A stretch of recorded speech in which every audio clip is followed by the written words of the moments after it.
મિત્રો, નવું વર્ષ ફક્ત કેલેન્ડર જ નથી બદલતું, પણ તે એવી આશા પણ જગાડે છે કે જો તમારા ઉત્સાહ ઊંચા હોય, તો ભાગ્ય પણ ઝૂકે છે. ભાગ્ય ઝૂકે છે. નમસ્તે મિત્રો, સૌ પ્રથમ, વર્ષ 2026 શરૂ થવાનું છે, તો સૌ પ્રથમ, આપ સૌને નવા વર્ષની હાર્દિક શુભેચ્છાઓ. અને હું ભગવાનને પ્રાર્થના કરું છું કે તમારા બધા દુઃખ અને પીડા કાયમ માટે દૂર થઈ જાય. સ્વસ્થ રહો, ખુશ રહો, ખુશ રહો, અને તમારી બધી ઈચ્છાઓ પૂર્ણ થાય, મિત્રો. આના પર જ હું આજે તમારા માટે આ વિડિયો લઈને આવ્યો છું. મેષ, વર્ષ 2026. દરેકનો ફક્ત એક જ પ્રશ્ન હતો. ટિપ્પણીઓમાં ફક્ત એક જ પ્રશ્ન હતો. વર્ષ 2026 પર એક વિડિયો લાવો અને વિગતવાર સમજાવો કે 2026 આપણા માટે કેવું રહેશે? તે કયા મોટા ફેરફારો લાવશે? 2026મી આપણે શું અપેક્ષા રાખી શકીએ છીએ, જે સૂર્યનું વર્ષ છે? 2026 સૂર્યનું વર્ષ છે. હવે, 2026માં શું થવાનું છે? આ વર્ષે તમારા જીવનમાં કયા ફેરફારો આવી શકે છે? હું બધું સમજાવીશ. ખૂબ વિગતવાર, હું સમજાવીશ. વિડિયો થોડો લાંબો હોઈ શકે છે પણ બધા સમજી જશે. હું આ વિડિયોમાં કોઈ પણ વિષય છોડીશ નહીં અને કોઈ પણ ગ્રહો છોડીશ નહીં. તો મિત્રો, ચાલો શરૂઆત કરીએ. મેષ રાશિ માટે 2026નું વાર્ષિક જન્માક્ષર તમારા માટે કેવું રહેશે? મિત્રો, આ કાર્યક્રમ તમારા જન્માક્ષર અને ચંદ્ર રાશિ પર આધારિત છે. જો તમે તમારા જન્મ ચાર્ટનું વિશ્લેષણ કરાવવા માંગતા હો, તો સંખ્યા ફક્ત ચેનલ અને વિડિયોના વર્ણનમાં છે. હમણાં માટે ધ્યાન અહીં હોવું જોઈએ. તમારા મેષ 2026. ચાલો સમજીએ, ચાલો બધું જાણીએ. આ તમારી રાશિ છે, ઠીક છે. હવે ગુરુ, જેની પાસે ઘણી જવાબદારી છે, ખરું ને? અને તમારા ભાગ્યનો સ્વામી, ત્રીજા ભાવમાં છે. કેતુ તમારા પાંચમા ભાવમાં છે, જ્યારે સૂર્ય અને મંગળ તમારા નવમા ભાવમાં છે. રાહુ 11મા ભાવમાં છે. શનિ તમારા 12મા ભાવમાં છે. હવે, 11મી માર્ચે, ગુરુ આ ભાવમાં વક્રીથી સીધો ફરશે. અને તે ચોથા ભાવમાં ક્યારે પ્રવેશ કરશે? 2 જૂને. હવે, મિત્રો, અહીં સમજવા જેવી વાત એ છે કે 2 જૂને, જ્યારે ગુરુ તમારા ચોથા ભાવમાં ગોચર કરશે, ત્યારે તે તમારા 12મા ભાવ તરફ જોશે. તે તમારા સ્થાન અને અહીં જોશે. આપણે તેને તમારા 10મા ભાવમાં જોઈશું. મિત્રો, 2 જૂન પછી, હું પહેલા દરેક વિષય પર ચર્ચા કરીશ. પહેલા, હું અહીં તમારી કારકિર્દી વિશે થોડી ચર્ચા કરીશ. પછી હું તમારા બધા પરિબળો પર આવીશ. જ્યારે ગુરુ ગ્રહ તમારા 10મા ભાવ પર નજર નાખશે, ત્યારે 12 વર્ષ પછી, ગુરુ મજબૂત બનશે અને તમારા 10મા ભાવ પર તેની દૃષ્ટિ પડશે. તમે તેને રોકી શકશો નહીં. તમારા કારકિર્દીમાં મોટો ફેરફાર લાવવાથી તમને કોઈ રોકી શકશે નહીં. 2 જૂન પછી 2026 કારણ કે આ 12 વર્ષ પછી થશે જ્યારે ગુરુ સીધી થશે અને ચોથા ભાવમાં ગોચર કરશે અને વર્ષમાં 2026માં, તમારે એક વાત લખવી જ પડશે. પેન અને કાગળ લઈને બેસો અને તેને લખી લો. ગુરુ ગ્રહનું ચોથા ભાવમાં આગમન, 12 વર્ષ પછી ઉચ્ચ સ્થાન પ્રાપ્ત કરવું, તે પણ ભાગ્યનો સ્વામી હોવાથી, તમારી કુંડળી ગમે તે હોય, કેટલી નબળી હોય કે કેટલી મજબૂત હોય, 2 જૂન પછી તમને ચોક્કસપણે એક મોટી તક મળશે. પોતાને સાબિત કરવા માટે, પોતાને આગળ લઈ જવા માટે. હવે તે તમારા પર નિર્ભર છે કે તમે તમારી જાતને કેટલી ઊંચી અને કેટલી દૂર લઈ જઈ રહ્યા છો. કારણ કે આ જ ગુરુ તમારા 12મા ભાવને પણ જોશે, તે પણ તેના પોતાના ભાવમાં. અને 12મો ભાવ શું દર્શાવે છે? 12મો ભાવ, વાત વિદેશી દેશોની છે. વિદેશી. અહીં વિદેશી પ્રવૃત્તિઓ પણ વધશે અને વિદેશી સંપર્ક પણ વધશે. તમે તમારા કરિયર વિશે વધુ વિચારશો. આ પહેલાં, તમે શનિની સાડાસાતીમાંથી પસાર થઈ રહ્યા છો. ખરું ને? અને શનિ તમારા 12મા ભાવમાં રહેશે અને 26 જુલાઈએ વક્રી થશે. 26 જુલાઈએ જ્યારે શનિ આ ભાવમાં વક્રી થશે, ત્યારે તે 11મા ભાવનું પણ પરિણામ લેશે. 26 જુલાઈ પછી, તમારા કરિયરમાં, જો તમારું કામ લોખંડ, ઉત્પાદન, પેટ્રોલ તેલ અથવા એવા કોઈપણ કાર્ય સાથે સંબંધિત છે જેમાં લોખંડ, મશીનનું કામ હોય, ગેસ સંબંધિત કોઈપણ કાર્ય, તો તે તમારા માટે ફાયદાકારક રહેશે. જો તમારી પાસે પ્રવાહી સંબંધિત કામ હોય, તો તે 26 જુલાઈ પછી ખીલશે, અથવા તમે આવું કામ શરૂ કરી શકો છો. જ્યારે શનિ વક્રી હોય ત્યારે તમે ઉત્પાદન કાર્ય શરૂ કરી શકો છો. તે ફાયદાકારક રહેશે. જો તમે આ આખા વર્ષ 2026 દરમિયાન કોઈ બીજી ભાષા શીખવા માંગતા હો, ખરું ને? જો તમે કોઈ ભાષા શીખવા માંગતા હો, અથવા વિદેશી દેશો સાથે વ્યવહાર કરવા માંગતા હો, તો તે તમારા માટે ખૂબ સારું રહેશે. ખરું ને? 2026નું વર્ષ આતિથ્ય માટે પણ સારું છે. આ સૂર્યનું વર્ષ છે, અને સૂર્ય તમારા 5મા સ્વામી તરીકે આવે છે. અને તે ક્યાં ગોચર કરી રહ્યો છે? અહીં. પછી અહીં, પછી અહીં, પછી અહીં, પછી અહીં. એનો અર્થ એ કે હું જોઈ રહ્યો છું કે જૂન 2026 પહેલાં, સૂર્ય ફક્ત અહીં જ ગોચર કરશે. એનો અર્થ એ કે તે તમને ઘણું શીખવશે. તમને વિગતવાર જ્ઞાન આપશે. તમે અહીં તમારી સરકારી પરીક્ષામાં સારો દેખાવ કરી શકો છો. જો તમે મેષ રાશિના છો, જો તમે વર્ષ 2026માં કોઈ સરકારી પરીક્ષા આપી રહ્યા છો અને ખાસ કરીને તમારી પરીક્ષા જુલાઈ પહેલાં છે, તો આ વર્ષ ચોક્કસપણે સૂર્યનું છે. સૂર્ય સારા સ્થાને ગોચર કરી રહ્યો છે. તમે ચોક્કસપણે ખૂબ સારું પરિણામ મેળવી શકો છો. અને 2 સમયમર્યાદા છે જ્યાં તે ખૂબ જ સારું છે. એક છે 14 એપ્રિલથી 14 મે અને 15થી 16 ઓગસ્ટથી 15થી 16 સપ્ટેમ્બર 2 સમયમર્યાદા છે. જ્યારે તમારા માટે સરકારી પરીક્ષાઓ આપવી અથવા સરકારી ફોર્મ ભરવાનું મહત્વપૂર્ણ હોય અથવા જો તમે રાજકારણી છો. જો તમે રાજકીય ક્ષેત્રમાં કોઈ કામ કરો છો, તો હું તમને રાજકારણ વિશે એક વાત કહી દઉં.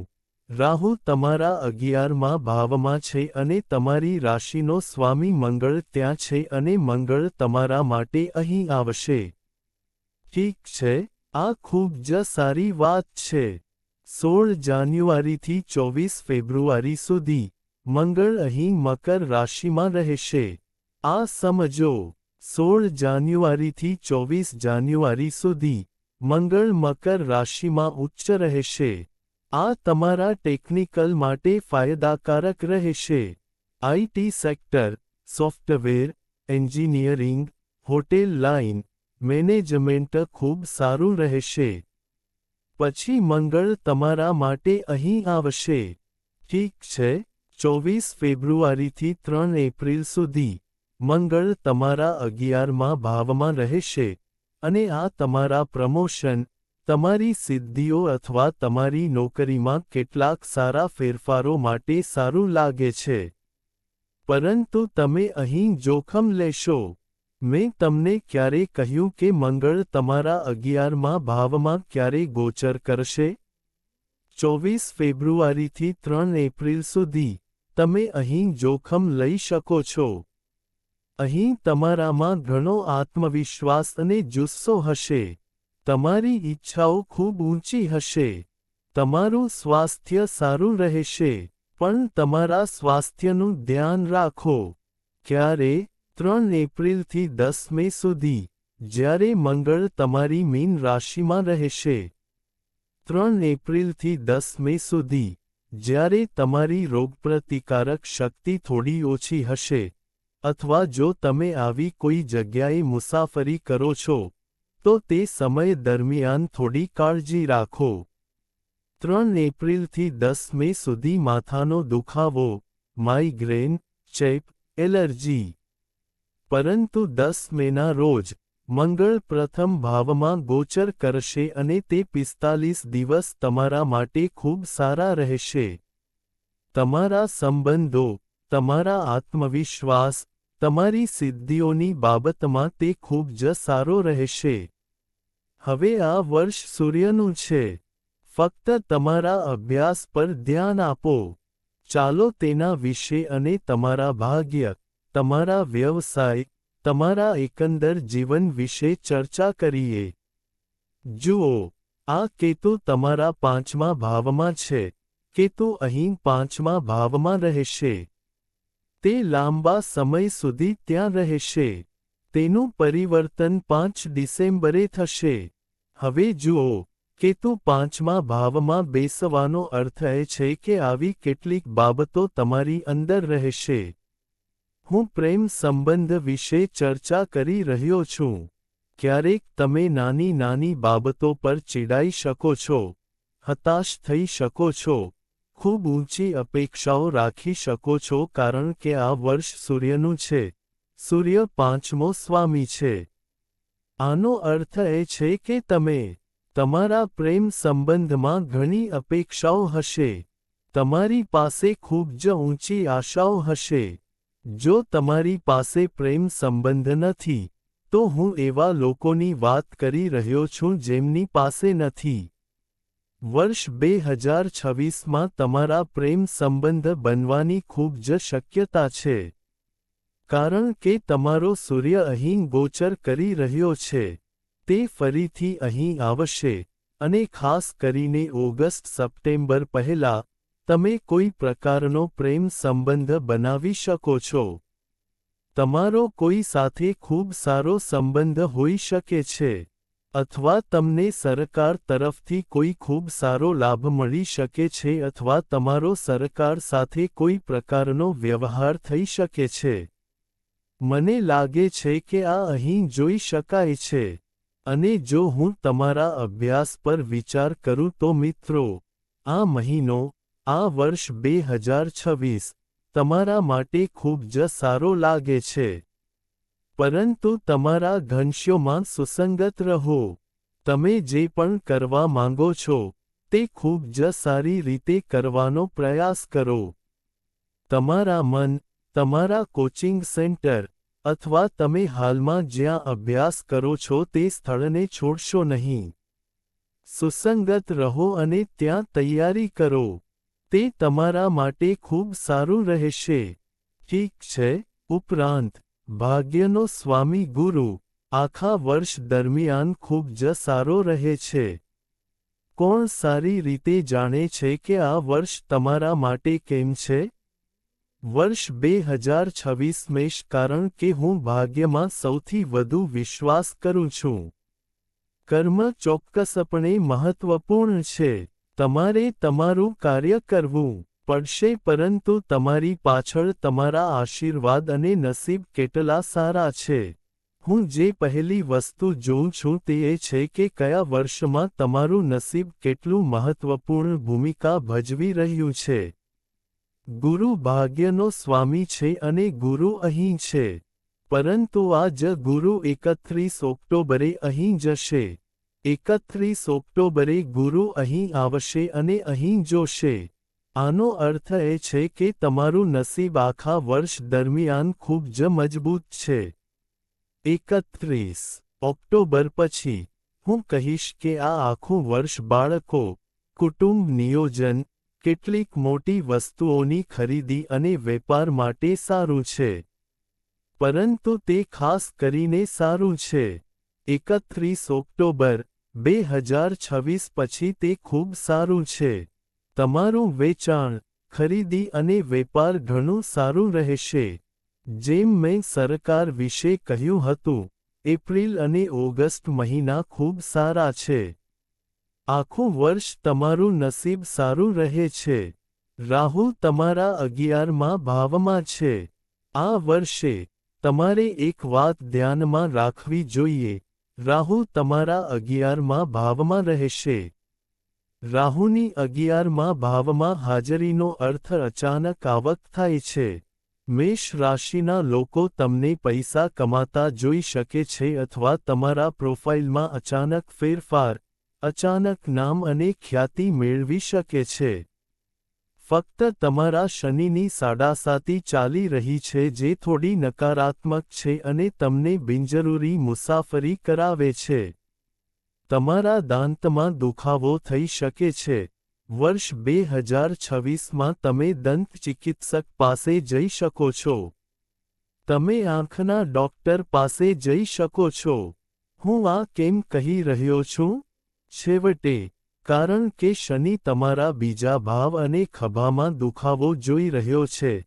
આ કેટલીક વસ્તુઓ છે જેનો તમે વર્ષ 2026માં અનુભવ કરી શકો છો અને ખાસ કરીને કયા સમયે. જુલાઈથી ઓક્ટોબર-નવેમ્બર દરમિયાન દાંતમાં દુખાવો, આંખોમાં બળતરા, ચેપ અથવા ત્વચા સંબંધિત કોઈ ચેપ થઈ શકે છે. જો હું પેટ સંબંધિત વાત કરું તો મને પેટ સંબંધિત કોઈ સમસ્યા દેખાતી નથી. ના. જો કોઈ સમસ્યા હોય તો 14 માર્ચથી 14થી 15 એપ્રિલ સુધી, તમને પેટ સંબંધિત કોઈ સમસ્યાનો સામનો કરવો પડી શકે છે. પરંતુ એકંદરે મને આ વર્ષે સ્વાસ્થ્ય સંબંધિત કોઈ સમસ્યા દેખાતી નથી. તે ફક્ત શનિની સાડાસાતી છે. તમે પગ સંબંધિત થાક અનુભવશો, તમને જવાબદારીઓ મળશે. થોડી વધુ મુસાફરી થઈ શકે છે. રાજકારણ હોઈ શકે છે. પરંતુ તમારે તે બધી બાબતોથી દૂર રહેવું પડશે. તમારે બધી જવાબદારીઓ સ્વીકારવી પડશે. તમારે તે બાબતોને સમજવી પડશે, તેમને સમજવી પડશે, તેમને શીખવી પડશે. આ વર્ષ સૂર્ય આત્માનું છે. તમારે તમારા આત્મા સાથે જોડાવું પડશે અને આગળ વધવું પડશે. ચોક્કસપણે, આ વર્ષ તમારામાં ઘણો સુધારો કરશે. તમારી કારકિર્દી વિશે, મેં તમને ખાસ કહ્યું હતું કે તે સારું રહેશે અને તમને સિદ્ધિઓ મળશે. બસ ક્યારેક, શનિ અને સાડાસાતીને કારણે, તમારું મન થોડું ભટકશે. તમે ક્યાંક થોડું વિચલિત થઈ જશો. પરંતુ ચિંતા કરશો નહીં, મિત્રો. 2 જૂન પછી ગુરુ ગ્રહને તમારા ચોથા ભાવમાં આવવા દો. તમે ચોક્કસપણે તમારા કારકિર્દીમાં મોટી સિદ્ધિઓ જોશો. ઠીક છે, મેષ રાશિવાળા, તમારે કયા ઉપાયો કરવા જોઈએ?